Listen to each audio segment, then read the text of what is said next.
3 spoons శనగపిండిని తీసుకొని మంచి స్మెల్ వచ్చే వరకు ఫ్రై చేసి పక్కకు పెట్టేసుకోవాలి.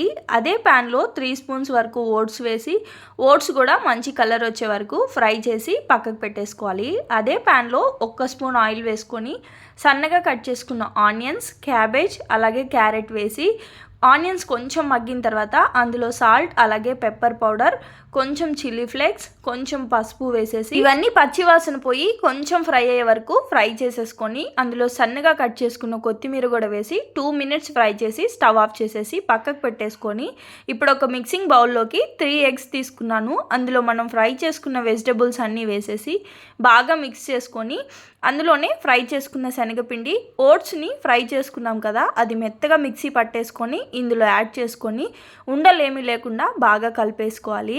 ఇప్పుడు ఒక ప్యాన్లో బటర్ కానీ ఆయిల్ కానీ వేసుకొని ఆమ్లెట్ లాగా వేసేసుకున్నాము అంటే ఓట్స్ ఆమ్లెట్ రెడీ.